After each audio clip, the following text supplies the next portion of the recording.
Durante a Segunda Guerra Mundial, os judeus foram as maiores vítimas das tropas nazistas de Hitler.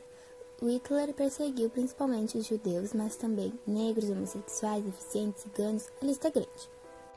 Bom dia, aqui quem fala é a Camille, Kaique, A Laura e o Luca. somos do 8º ano do Colégio Instituto Maria Auxiliadora Porto Alegre.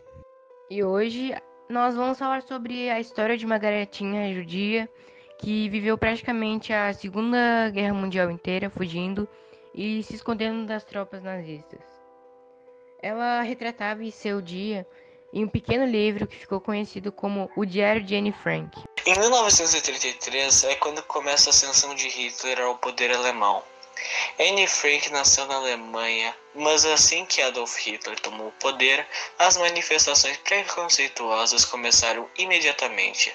Toda a família da Anne Frank, que tinha apenas 4 anos nessa época, era judaica, então a família foge com o pressentimento que algo muito ruim iria começar. Eles vão para Amsterdã, na Holanda, passaram 6 anos lá em paz, sobrevivendo com os pequenos negócios de Otto Frank, o pai de Anne. Em 1939, Começa a Segunda Guerra Mundial, com Hitler invadindo países e impondo suas leis. Em 1940, as tropas nazistas chegaram onde Anne morava com sua família. Sem ter mais para onde fugir, a única opção era se esconder.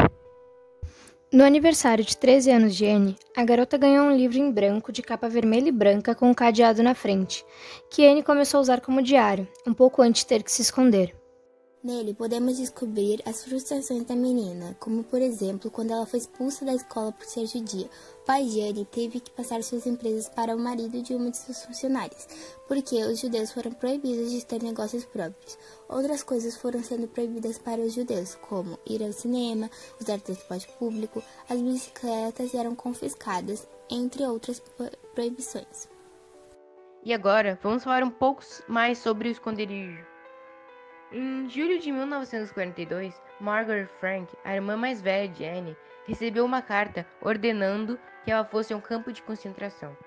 Nesse momento, Otto, o pai da família, decidiu que eles iriam se esconder em instalações, quartos que existiam escondidos em uma das empresas.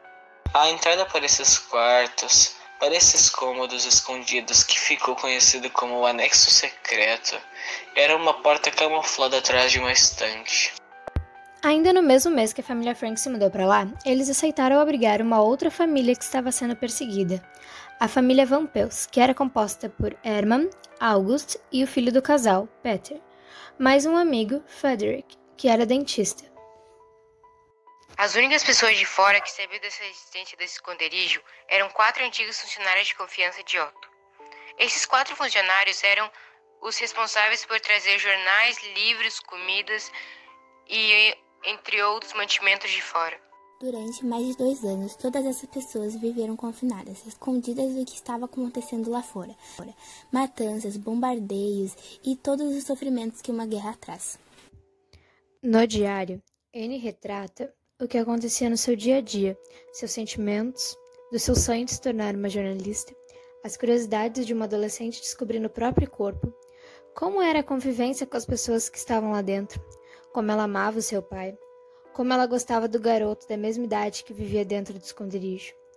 Também como era horrível falar cochichando o tempo inteiro e ter que andar como se estivesse pisando em ovos, e a incerteza se um dia iria sair daquela prisão. Imagino que você já deve estar se perguntando o que aconteceu depois desses 2 anos dentro do esconderijo. Como a história acaba? Na manhã de 4 de agosto de 1944, as tropas nazistas chegaram ao esconderijo. Os nazistas não encontraram o esconderijo. Eles foram avisados. A família de Anne Frank foi traída, provavelmente por um dos 4 funcionários. Até hoje ninguém sabe. Foram todos deportados para o centro de concentração de Auschwitz. Assim que chegaram lá, Otto foi separado da família. Os homens que tinham capacidade para o trabalho braçal foram admitidos no campo. O resto era imediatamente executado.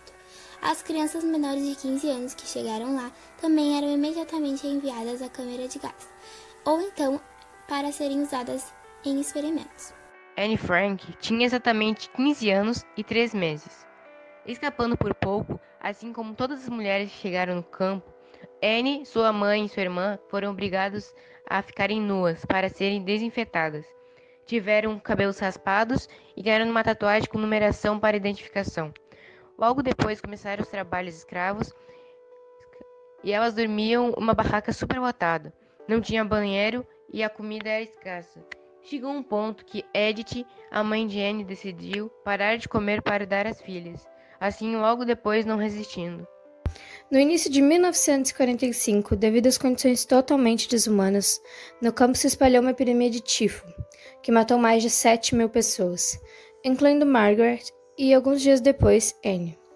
Anne Frank faleceu em Bergen-Belsen, Alemanha, provavelmente em 12 de março de 1945, assim sendo o triste fim de uma menina de apenas 15 anos com uma mente brilhante.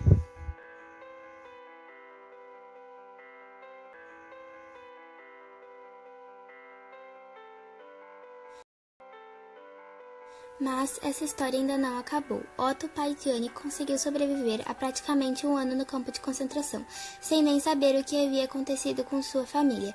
Depois de Auschwitz ser liberado por tropas russas, ele foi repatriado a Amsterdã, passando ainda por Odessa e Marselha. Chegou a Amsterdã em 3 de junho de 1945 e lá ficou até 1953. Mudou para Basileia, Suíça, onde morava a família de sua irmã. Otto recebeu pelas duas funcionárias o diário de Anne Frank, que haviam encontrado e guardado. A partir do diário original e pelas informações de sobreviventes que conviveram com Anne nos campos de concentração, Otto conta que conseguia ler o diário com a voz da filha. Fala também que quando descobriu o sonho da filha em ser jornalista, resolveu publicar o diário. Hoje em dia, o livro Diário de Anne Frank é um dos livros mais vendidos da história da humanidade. O livro está traduzido em mais de 70 idiomas diferentes. Anne partiu cedo, mas deixou aqui seus ensinamentos, seus conhecimentos, a sua sabedoria, que neste mundo não pode mais haver mais racismo ou homofobia, ou qualquer outro tipo de preconceito.